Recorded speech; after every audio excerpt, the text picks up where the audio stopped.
مسجد میں تو نماز پڑھنا جائز ہے، کیونکہ مسجد اللہ کا گھر ہے، وَجُعِلَتِ الْأَرْضُ مَسْجِدًا وَطُهُورًا، پوری روئے زمین مسجد ہے، جہاں بھی نماز کا وقت ہو جائے نماز پڑھو۔ گرجا گھر میں حضرت عمر نے نماز پڑھی ہے، حدیث بخاری کی، یاد رکھیے۔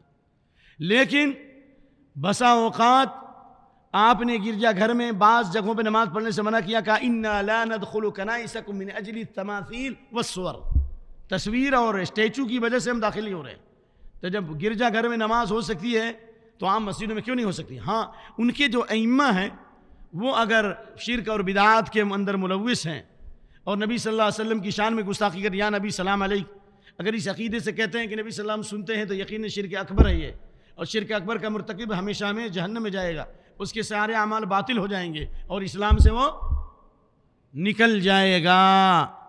نمبر ایک۔ نمبر دو، میں تو بعض جگہوں پہ گیا جناب، کیا بتاؤں حافظ فیاض صاحب، میں بھی گیا جماعت میں، کیا بتائیں، ہم بھی جماعت لے کر گئے تھے، وہ بھی کس علاقے میں گئے؟ سنی کے علاقے میں گئے، مسجد بھی انہی کی تھی، لیکن تھوڑا سا علاقائی تھوڑی سی قربت ہوتی ہے، مارے گا تو نہیں، چلو ہٹا دے گا۔ تو نماز پڑھنے کے بعد وہ جو امام صاحب تھے انہوں نے نعوذ باللہ ایسی خراب دعا کی، کہا انظر حالنا یا رسول اللہ اسمع قالنا یا رسول اللہ، یا رسول اللہ ہم بہت بڑی مصیبت میں، میری بات سنیے، میرے اوپر نظر کیجئے، ہم گناہوں کے سمندر میں غوطہ سنے، آپ کے علاوہ کوئی نکالنے والا نہیں ہے، نعوذ باللہ۔ تو ایسی جگہ، لہذا یہ عقیدہ اگر ہے، جن کو ٹناٹن بولتے ہیں، ٹناٹن نہیں اور اپنے آپ کو سنی کہتے ہیں، میں کہتا ہوں یہ سنی نہیں ہے، اگر سنت پہ ہوتے تو سنتی ہوتے، یہ سن کر کے سنی ہے، یہ کیا ہے؟ سن کر کے سنی ہے۔ تو ایسے لوگ جو ٹناٹن ہیں اور سن کر کے سنی ہے، شرک و بدعت کرتے ہیں، ان کے پیچھے نماز پڑھنا جائز نہیں ہے۔ کیوں جائز نہیں؟ اس لیے کہ اللہ نے کہا تعاونوا علی البر والتقوی ولا تعاونوا علی الاسم والعدوان، نیکی اور بھلائی کے کام میں تعاون کرو، گناہ و زیادتی کے کام میں تعاون نہ کرو۔ نمبر ایک۔ نمبر دو، حدیث ہے بالکل مشکات میں، جو حناف کیا مکمل پڑھائی جاتی ہے، بخاری کا دورہ ہوتا ہے لیکن مشکات مکمل پڑھائی جاتی ہے۔ من وقر صاحب بدعۃ فقد عان علی ہدم الاسلام، کسی بدعتی کی تعظیم کی، اس نے اسلام کو منہدم کرنے پر، اسلام کی بلڈنگ کو گرانے پر مدد کی۔ تو بدعتی آدمی جو شرک و بدعت کر رہا ہے، اس کے پیچھے نماز پڑھ کے آپ اس کی تعظیم کر رہے ہو کہ نہیں کر رہے ہو؟ لوگ یہ کہیں گے کہ آپ اس کے ساتھ ہیں، نمبر ایک۔ نمبر دو، یہ جو حدیث بخاری کہ من حدث فی حدث او محدثا فعلی لعنۃ اللہ والملائکۃ والناس اجمعین، جس نے کسی بدعت کا کام کیا، کسی بدعتی کو پناہ دی، مدینے میں یا مدینے کے علاوہ کی بھی روایت ہے، اس کے اوپر اللہ کی لعنت، تمام فرشتوں کی لعنت، تمام انسانوں کی لعنت، اس کی کوئی فرض اور نفل عبادت قبول نہیں ہوگی۔ تو یہ بدعتی کی تائید ہے یا نہیں ہے؟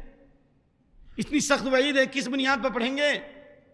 لہذا بعض علماء نے یہ کہا عید کی نماز آ جائے، جمعہ کی نماز آ جائے اور کوئی دوسری مسجد نہیں ہے، ایسی حالت میں اگر آپ نے نماز پڑھ لیا تو دہرانے کی ضرورت نہیں ہے، لیکن اس کی بھی کوئی دلیل ہمارے پاس موجود نہیں ہے۔ جو مکمل شرک اور کفر کی دعوت دے رہا ہو یا غوث المدد کا نعرہ لگاتا ہو اور اپنے علاوہ دوسروں کو کافر کہتا ہو، جس کو کہتے ہیں مجاہر بالبدع، اس کے پیچھے نماز پڑھنا جائز نہیں ہے۔ لیکن جس کا عقیدہ شرکیہ کفریہ نہیں ہو، بعض بدعات ہو، معصیت ہو، تو انشاءاللہ ان کے پیچھے نماز اگر پڑھ لیا یا وقت اور حالات کے تحت کبھی ان کے پیچھے نماز پڑھ لی تو انشاءاللہ العزیز نماز دہرانے کی چندہ ضرورت نہیں ہے۔ اعتدال کی یہی راہ ہے۔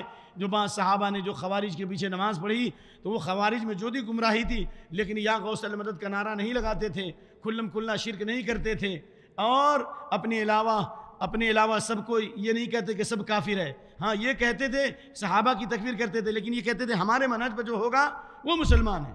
لیکن وہ اس طریقے سے جو آج کے بدعتی اور خرافی لوگ اور قبر پرست لوگ جس طرح کھلا ہوا شرک کرتے ہیں، یہ شرک خوارج کے اندر بھی موجود نہیں تھا۔